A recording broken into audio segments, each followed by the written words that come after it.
कोई मुझको न काटे ना हो मुझे दौरा, ये कह के मैं संसद से दौड़ा दौड़ा दौड़ा, मैं दुम उठा के दौड़ा। आपको इस वीडियो से इतना डर लगा है नरेंद्र मोदी को और उनकी पूरी हुकूमत को कि इसको पहले इंस्टाग्राम से डिलीट कराया गया, उसके बाद ट्विटर से भी डिलीट करा दिया गया। इस देश में आज बोलने की आज़ादी नहीं है, लेकिन सिर्फ कुछ लोगों को नहीं है, यानी पत्रकारों को नहीं है, उन लोगों को नहीं है जो लोग इस सरकार की किसी नीति या राजनीति से इत्तेफाक नहीं रखते।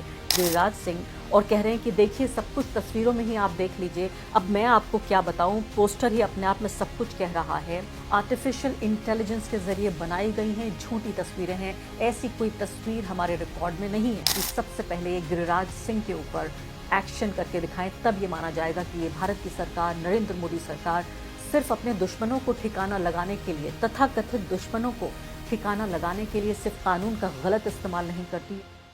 नमस्कार, द वायर में आपका स्वागत है। मैं हूं आरफा खानम शेरवानी। इस कार्यक्रम की शुरुआत मैं करना चाहती हूं एक ऐसे कार्टून, एक ऐसे एनिमेशन के साथ जिसको भारत की महान सरकार ये नहीं चाहती कि ये कार्टून आप देखें, ये एनिमेशन आप देखें। 50 सेकंड के इस वीडियो से इतना डर लगा है नरेंद्र मोदी को और उनकी पूरी हुकूमत को कि इसको पहले इंस्टाग्राम से डिलीट कराया गया, उसके बाद ट्विटर से भी डिलीट करा दिया गया। इंस्टाग्राम से इस वीडियो को डिलीट कराया गया, उसके बाद इंस्टाग्राम का वायर का पूरा हैंडल ही, यानी कि पूरा अकाउंट ही सस्पेंड करा दिया गया कई घंटे के भीतर। उसके बाद वो तो वापस आ गया अकाउंट, लेकिन जो ये वीडियो था 50 सेकंड का एनिमेशन, वो वापस नहीं आया। कोई मुझको न काटे ना हो मुझे दौरा, ये कह के मैं संसद से दौड़ा दौड़ा दौड़ा, मैं दुम उठा के दौड़ा। आप सोचिए कि देश के प्रधानमंत्री के ऊपर टिप्पणी है कि एक ऐसा व्यक्ति जो डर लगता है, जिस व्यक्ति को, एक ऐसा व्यक्ति जिसको न सिर्फ कि बाहरी किसी ताकत से डर लगता है, संसद के भीतर उन्हें विपक्ष की महिला सांसदों से और सिर्फ 3 सांसदों से डर लग रहा है। इसको दर्शाते हुए ये कह रहा है ये कार्टून कि किस तरह से दुम उठा के दौड़ा दौड़ा दौड़ा। इस देश में आज बोलने की आज़ादी नहीं है, लेकिन सिर्फ कुछ लोगों को नहीं है, यानी पत्रकारों को नहीं है, उन लोगों को नहीं है जो लोग इस सरकार की किसी नीति या राजनीति से इत्तेफाक नहीं रखते। किन लोगों को बोलने की आज़ादी है? अब मैं आपको दूसरा वीडियो दिखाने वाली हूँ, सिर्फ यही वीडियो नहीं, यानी इस वीडियो को हर तरह से, मैं कहूँगी पूरी धरती के पटल से इसको डिलीट कर दिया गया है। चूंकि वायर में हम मानते हैं कि प्रतिरोध की हम आवाज़ हैं, और जब जब सरकार हमारी इस आज़ादी पर हमला करेगी, हम ज़्यादा फोर्स के साथ, ज़्यादा बल के साथ आएंगे। और इसलिए हमने जिद करके आपको ये वीडियो दिखाया, क्योंकि भारत की सरकार ये चाहती है कि ये वीडियो आप ना देखें। लेकिन दूसरा वीडियो जो मैं आपको दिखाने जा रही हूँ वो है बड़े ही माननीय, सम्माननीय नरेंद्र मोदी जी के मंत्री गिरिराज सिंह का ये वीडियो है। आप सामने इस वीडियो को देख रहे हैं। यहाँ पर 6 तरह की तस्वीरें लेकर यहाँ हाजिर हो गए हैं गिरिराज सिंह और कह रहे हैं कि देखिए सब कुछ तस्वीरों में ही आप देख लीजिए। अब मैं आपको क्या बताऊं, पोस्टर ही अपने आप में सब कुछ कह रहा है। यानी वो नेहरू जिनको गुजरे हुए भी एक ज़माना हो गया, लेकिन लगता है कि आज भी बीजेपी आरएसएस के तमाम जो सपने हैं हर रोज़ रात को, वो सिर्फ नेहरू के ही सपने देखते हैं। सुबह उठकर नेहरू नेहरू, सोते सोते नेहरू नेहरू। कांग्रेस पार्टी तो नेहरू को उतना याद नहीं रखती जितना बीजेपी और आरएसएस याद रखते हैं। गिरिराज सिंह ये गुजरे हुए नेहरू जी के बारे में, उनको बदनाम करने के लिए झूठ का पूरा पुलिंदा इन्होंने तैयार किया है। आप ये देखिए, आगे ये कहते हैं कि किस तरह से देश का अपमान कराया नेहरू ने। अपने ही जो उनकी महत्वाकांक्षाएं हैं और जो उनकी डिज़ायर्स हैं उनके लिए कहा जा रहा है। और कश्मीर पे वो बात कर रहे हैं, इसके अलावा कश्मीर का अंतर्राष्ट्रीयकरण किया, इस मुद्दे का, तमाम तरह तरह की बातें। लेकिन ये सब करने के लिए भी गिरिराज सिंह को नेहरू के साथ कुछ औरतों को खड़ा करना पड़ा। यानी नेहरू को बदनाम करने के लिए उनकी नीति या राजनीति की खराबी ढूंढने की जरूरत नहीं है। जो ज़रूरत है वो ये कि कैसे नेहरू एक बुरे कैरेक्टर के व्यक्ति थे, जिनका चरित्र खराब था, वो एक बदनाम व्यक्ति थे, महिलाओं के साथ उनकी नज़दीकी थी, और ये सब कुछ देखिए झूठ के आधार पर। अब ये 6 तस्वीरें आप ये देखिए, ऑल्ट न्यूज़ ने जो पर्दाफाश किया इन तस्वीरों का आप ये देखें।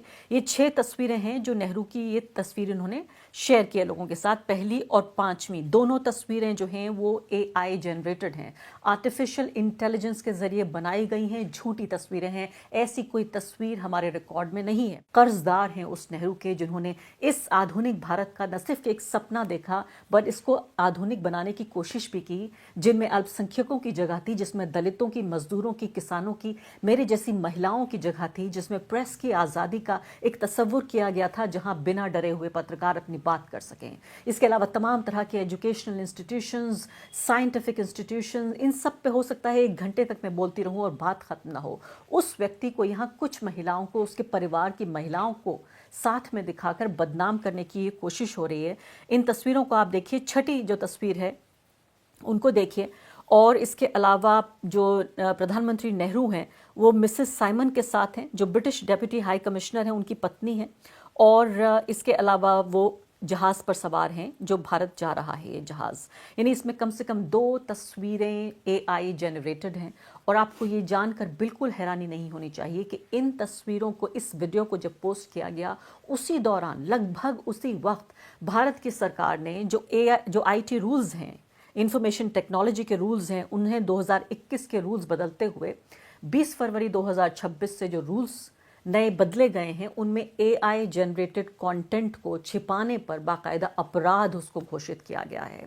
तो 2 महत्वपूर्ण चीज़ें हुई हैं। पहली बात तो यह है कि AI के इस्तेमाल को लेकर भारत की सरकार बड़ी संवेदनशील है कि अगर आपको बहुत प्रोमिनेंट तरीके से इसको दिखाना होगा, लिखना होगा, कि लेबल करना होगा कि AI जनरेटेड है, अगर आप AI का इस्तेमाल करते हैं। और दूसरी महत्वपूर्ण बात, इस मामले में भी सेंसिटिव है ये सरकार, बड़ी संवेदनशील है कि अगर कोई कंटेंट सोशल मीडिया पे जाता है और उसको पसंद नहीं आता है तो इस कंटेंट को फौरन, ये बिग टेक जो कंपनीज हैं, इनको हटाना पड़ेगा। पहले 36 घंटे के अंदर हटाना पड़ता था, 2021 से शुरुआत हुई थी इस बात की, और अब 2026 में आपको 3 घंटे के अंदर हटाना पड़ेगा। आप ये सोचिए, लाखों करोड़ों की तादाद में जो कंटेंट है वो क्रिएट होता है इस देश में, 140 करोड़ के देश में हज़ारों लाखों की तादाद में ये कंटेंट क्रिएट होता है। कंपनियों को, ये जो बिग टेक कंपनियां हैं, ट्विटर है, फेसबुक है, इंस्टाग्राम है, गूगल है, यूट्यूब है, इन सबको 3 घंटे के भीतर वो तमाम कंटेंट हटा देना होगा जो हमारे भारत की सरकार को बर्दाश्त नहीं होता, जो उन्हें पसंद नहीं आता। ठीक इसी तरीके से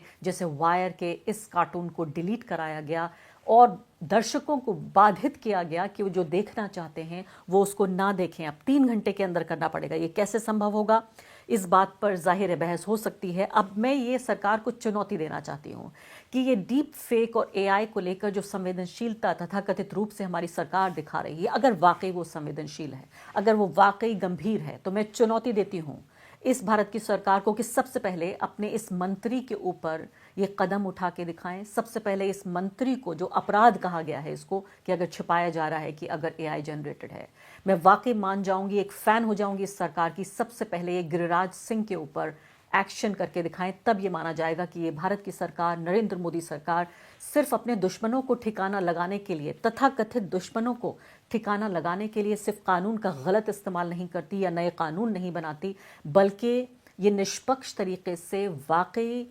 सीरियस है इस बारे में कि AI से जनरेटेड जो ख़राब और डीप फेक और झूठा कंटेंट जो क्रिएट किया जा रहा है उसको ये हटाना चाहती है। दुबई के सिद्धार्थ वरदराजन आप देख रहे हैं, उन्होंने ट्वीट किया है और वो कह रहे हैं कि क्या वाकई में जो बहुत मैं इस मामले में हैरान हो जाऊंगा अगर ये गवर्नमेंट जो है, ये सरकार जो है, सबसे पहले सज़ा देती है इस तरह का वल्गर AI जनरेटेड तस्वीरें लगाने के लिए।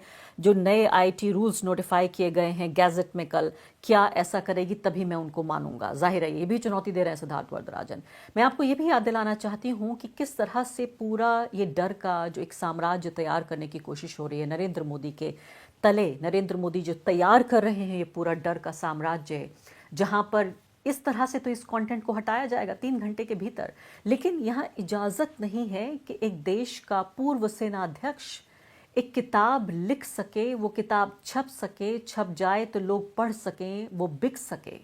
यानी किताब लिख सके, छप सके, बिक सके, लोग पढ़ सकें, इसकी इजाज़त नहीं है। अब देखिए पूरा ये झूठ का एक झूठ पर झूठ लगातार बोला जा रहा है। पहले कहा गया कि ये किताब कभी छपी नहीं, फिर पेंगुइन इंडिया के तमाम वो ट्वीट्स बाहर आ गए, नरवणे जी का भी वो ट्वीट आ गया जिसमें वो लोगों को कह रहे हैं, उनको उत्साहित कर रहे हैं कि आइए मेरी किताब पढ़िए, किताब छप चुकी है, जिसको राहुल गांधी लहराते हुए पहुंच गए थे उस किताब को संसद में और उस किताब के कुछ अंश पढ़ना चाहते थे जिनको 5 मिनट के बाद ही रोक दिया गया। इस किताब पर पूरी बहस हो रही है कि वाकई ये किताब कभी लिखी गई, कभी छपी गई, ये बटी गई, उसके बाद रिलीज़ हुई या नहीं, लोग पढ़ पाए या नहीं। तमाम जो मीडिया रिपोर्ट्स हैं वो बता रही हैं, खासकर इंडिया टुडे की रिपोर्ट कहती है कि किताब लिखी भी गई, छापी भी गई, इसको रिलीज़ किया नहीं गया वो अलग बात है, लेकिन ये बुक स्टोर्स तक पहुंच चुकी थी ये किताब, उसके बाद इसको वापस लौटाया गया। तो आप ये देखिए कि आज के दौर में क्या वाकई इतना आसान है सच को छिपाए रखना और झूठ के इस पूरे साम्राज्य में। देखिए उस कार्टून पे वापस लौटती हूँ जिससे मैंने इस कार्यक्रम की शुरुआत की थी, जिसमें बताया गया था कि किस तरह से 3 महिला सांसद, ऑपोजिशन की सांसदों से सरकार को इतना डर लगा कि ये बाकायदा टीडीपी के सांसद ने कहा कि हाँ मैं जानता हूं कि इन महिला सांसदों के पास कोई हथियार तो नहीं थे, लेकिन अगर वो प्रधानमंत्री को काट लेती तो क्या होता।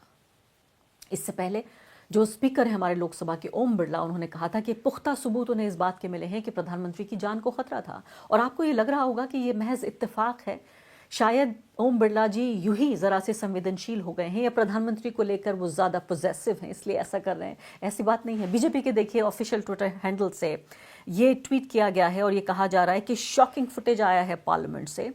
कांग्रेस की जो महिला एमपी हैं वो सीधे तौर पर देखी जा रही हैं कि प्रधानमंत्री की तरफ कदम बढ़ाते हुए लगातार हम उन्हें देख रहे हैं और इस पे एक लम्हे यहाँ पर नज़र रखी जा रही है। इसको ठीक तरीके से एग्जामिन किया जाए इस वीडियो को, ये किस तरह से संसद में प्रधानमंत्री के बिल्कुल नज़दीक आती हुई ये महिला सांसद और दूसरों को भी इशारा कर रही हैं कि आइए यहाँ पर मेरे साथ जुड़ जाइए, हमले के लिए तैयार हो जाइए। ये सब कुछ इत्तेफाक नहीं है, ये सब कोऑर्डिनेटेड था। इस सबको पूरे तरीके से कोऑर्डिनेट किया गया, ये ट्वीट कहता है। और क्या कुछ करने की कोशिश की जा रही थी संसद के भीतर, इस वीडियो से ये कहता है, ये ट्वीट कहता है कि पूरे तरीके से बहुत गंभीर सवाल उठते हैं और बहुत ही डिस्टर्बिंग सवाल उठते हैं कि क्या इस तरह का लापरवाही और इस तरह का जो ये बर्ताव है क्या इसको बर्दाश्त किया जाएगा या पूरे तरीके से सुनियोजित था, ये प्री प्लान था, ये प्रोवोकेशन था जो प्रधानमंत्री के खिलाफ ये पूरा स्वांग रचा गया था। ये कोई यानी कि सीधे तौर पर ये ऐसा नहीं था कि यूं ही कोई ये प्रोटेस्ट हो गया, बल्कि पूरी तरीके से सुनियोजित था और ये स्वांग रचा गया प्रधानमंत्री मोदी के खिलाफ। और हमें इसमें गलती नहीं करनी चाहिए कि तमाम जो ये बिहेवियर है, ये तमाम जो बर्ताव है, सब इंस्ट्रक्शंस के तहत हो रहा है। कांग्रेस पार्टी एक स्क्रिप्ट के तहत काम कर रही है कि और ये सब कुछ राहुल गांधी इसको लीड कर रहे हैं। आप ये सोचिए आप कि कैसे एक देश के प्रधानमंत्री, एक ताकतवर प्रधानमंत्री, उनको इतना कमज़ोर दिखाने की ये पूरी कोशिश हो रही है। सिर्फ ओम बिरला जी नहीं कह रहे हैं, टीडीपी के खाली एमपी नहीं कर रहे हैं, कह रहे हैं बाकायदा भाजपा की ऑफिशियल ट्विटर हैंडल से इस तरह के वीडियोस जारी किए जा रहे हैं। द वायर के और वीडियोस देखने के लिए सब्सक्राइब करें और बेल आइकन पर क्लिक करें। स्वतंत्र पत्रकारिता की आर्थिक मदद करने के लिए डिस्क्रिप्शन में दिए गए लिंक पर जाएं और अपनी राशि चुनें।